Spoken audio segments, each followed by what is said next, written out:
کتنی بھی غریبی، کیسی بھی پریشانی آ جائے، آپ اللہ پر پختہ یقین رکھیں۔ ایک غریب انسان تھا، اس کی شادی ہوئی تو اس کی بیوی بہت زیادہ نیک تھی، بہت زیادہ پرہیزگار تھی، عبادت گزار تھی۔ اتنی زیادہ نیک تھی، عبادت گزار تھی، پرہیزگار تھی کہ ہر وقت وہ نمازوں میں لگی رہتی، ہر وقت وہ عبادت کرتی رہتی۔ اور یہ جو انسان تھا یہ بھی غریب تھا، لیکن محنت مزدوری کے ساتھ ساتھ نمازیں نہیں چھوڑتا تھا، عبادت بہت کرتا تھا، بہت نیک عمل کرتا تھا۔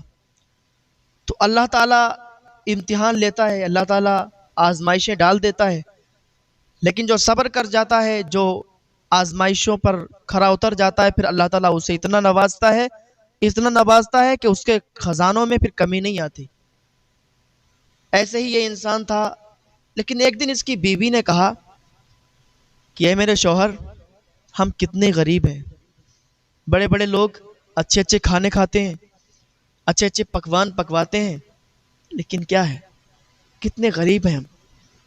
ہماری چاہت ہے کہ ہم ایک دن مچھلی کھائیں، ہمارا مچھلی کھانے کا دل بہت کرتا ہے، لیکن پیسے نہ ہونے کی وجہ سے، آپ کی تنخواہ کو دیکھتے ہوئے، آپ کی محنت مزدوری کے پیسوں کو دیکھتے ہوئے میں نے اپنے دل کو مار لیا ہے۔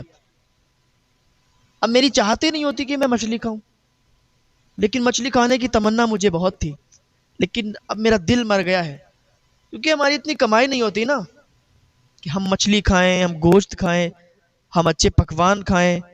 نہیں، ہم نے اپنے دل کو مار لیا ہے۔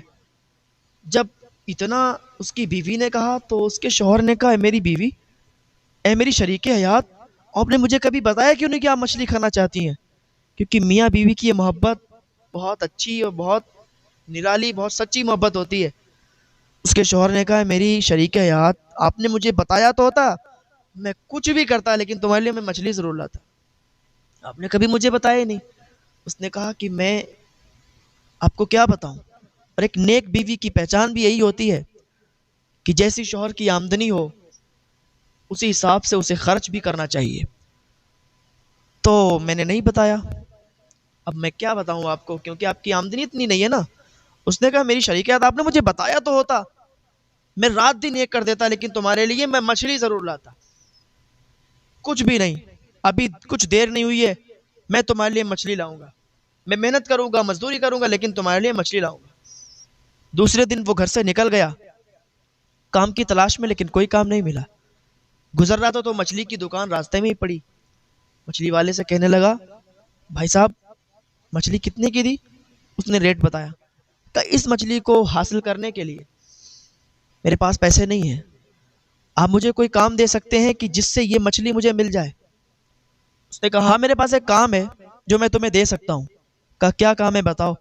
میں اس مچھلی کو حاصل کرنے کے لیے رات دن ایک کر دوں گا، لیکن میں اس مچھلی کو حاصل کروں گا۔ کا کام یہ ہے کہ میری اینٹوں کی بھٹی ہے، اس میں اینٹیں پکتی ہیں، آگ جلتی ہے، تو تمہیں بس اتنا کرنا ہے کہ اس میں لکڑیاں ڈالنا ہے اور اس بھٹی کو گرم کرنا ہے، اس میں آگ جلانا ہے۔ بہت ہارڈ کام ہے، اگر تم کر سکتے ہو ٹھیک ہے تو میں تمہیں یہ مچھلی دے سکتا ہوں۔ اس نے کہا، ٹھیک ہے، میں کر سکتا ہوں۔ اس نے ایک ٹائم مقرر کر دیا کہ اتنے سے اتنے بجے تک آپ وہاں پر آگ جلاؤ گے، اس میں لکڑیاں ڈالو گے، جب وہ اینٹیں پک جائیں گی تو تم واپس چلے آنا، یہ مچھلی ہم تمہیں دے دیں گے۔ اس نے کہا، ٹھیک ہے۔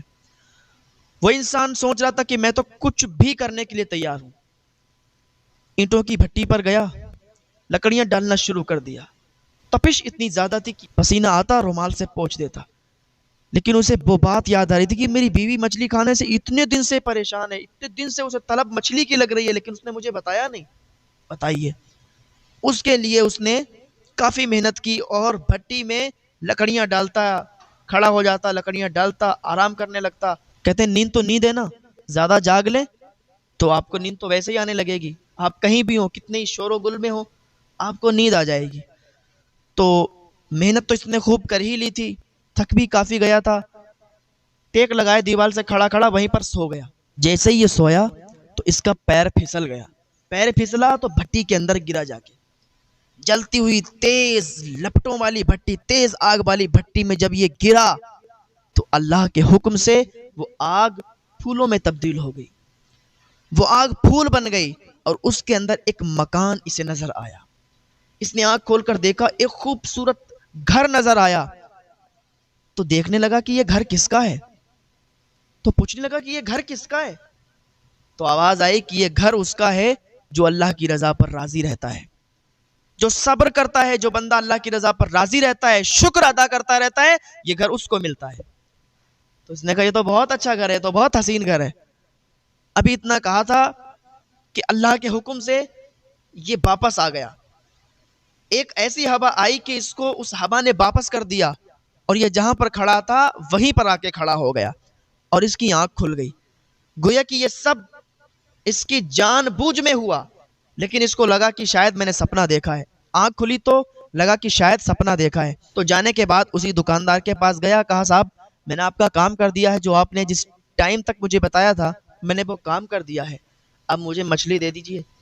تو اس نے کہا ٹھیک ہے، سڑی گلی ایک مچھلی پڑی ہوئی تھی، وہ اس نے اسے دے دی، کہا لے جاؤ۔ وہ خوشی خوشی گھر لایا، سوچا آج میں اپنی بیوی کی تمنا پوری کر دوں گا۔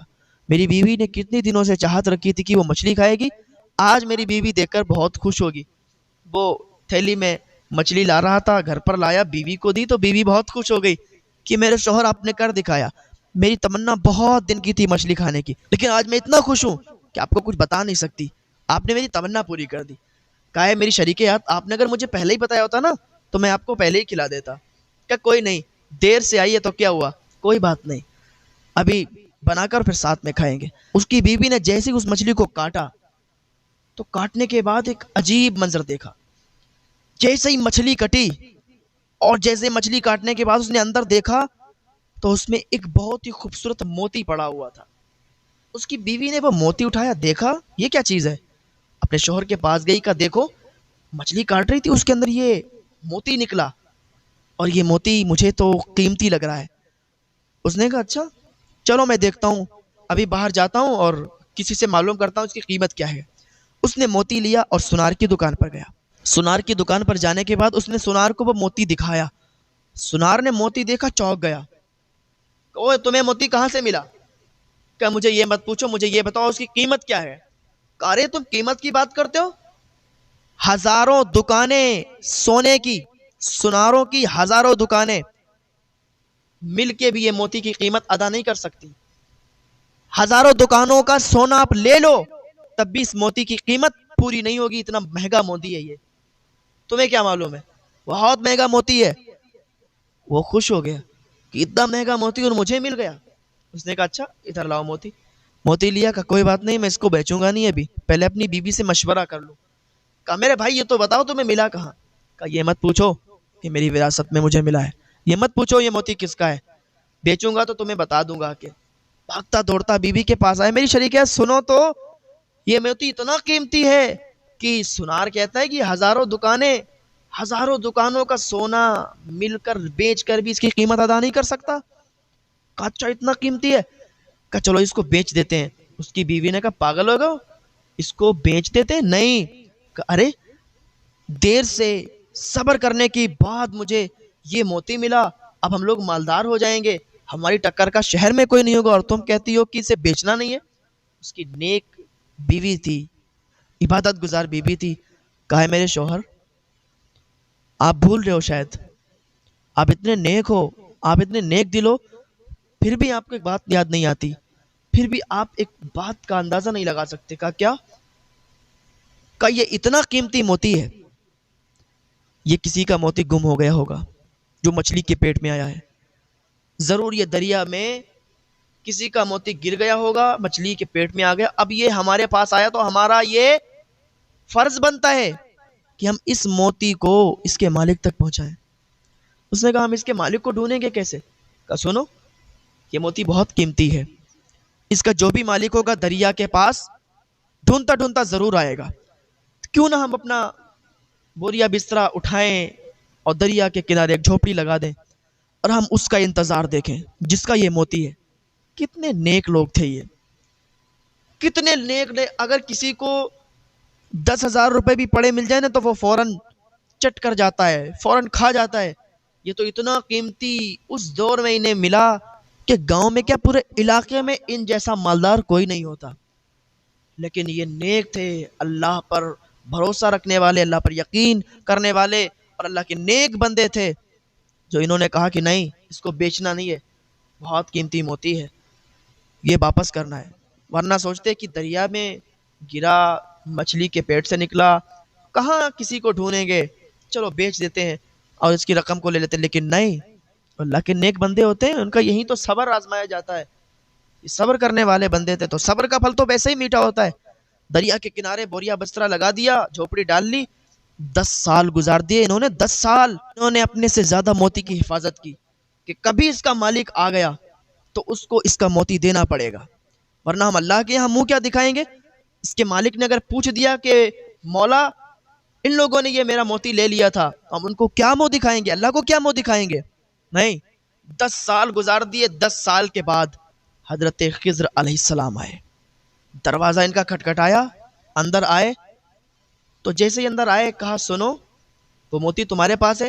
جیسے ہی موتی کا نام سنا تو بیوی کھٹ سے بولی ہاں ہاں، وہی موتی نا جو 10 سال پہلے گر گیا تھا آپ کا، وہی موتی ہے میرے پاس، ابھی نکال کے دیتی ہوں۔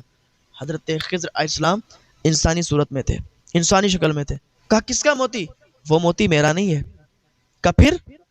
کہ میں خضر ہوں، میں خضر ہوں اور میں اللہ کے حکم سے آیا ہوں کہ وہ موتی میرا نہیں ہے، وہ موتی کسی اور کا نہیں ہے، بلکہ وہ موتی تیرے شوہر کے باپ کا ہے، اس کی وراثت میں اسے ملا تھا، وہ اس کے باپ کا موتی ہے۔ اور سنو، اس کا باپ بہت مالدار تھا، اس کے پاس یہ موتی بہت قیمتی تھا۔ ایک دن وہ جا رہے تھے تو ان کے پیچھے ڈاکو لگ گئے، ان کے پیچھے چور لگ گئے ان کے موتی کو چرانے کے لیے۔ تو یہ دریا میں جب پہنچے تو ڈاکو چور بھی تھے، تو ڈاکو نے ان کو پکڑ لیا اور موتی چرانا چاہ رہے تھے، تو انہوں نے دریا میں موتی پھینک دیا اور ایک بات کہی تھی کہ یا اللہ، جب میرا بیٹا بڑا ہو جائے نا تو یہ موتی کو سلامتی کے ساتھ میرے بیٹے تک پہنچا دینا، یا اللہ میں اس موتی کو تیرے حوالے کرتا ہوں۔ اللہ کے حوالے جو چیز کی جاتی ہے تو اللہ اس کی حفاظت کرتا ہے۔ وہ ایک انسان باہر کام کرنے گیا تھا، اس کی بیوی حاملہ تھی، حاملہ چھوڑ کے گیا تھا، تو اللہ کی بارگاہ میں یہ دعا کر کے گیا تھا، مولا میں اپنے بچے کو تیرے حوالے کر کے جاتا ہوں۔ تو جب وہ واپس آیا تو اس کا بچہ سلامت تھا، اس کی بیوی مر گئی تھی۔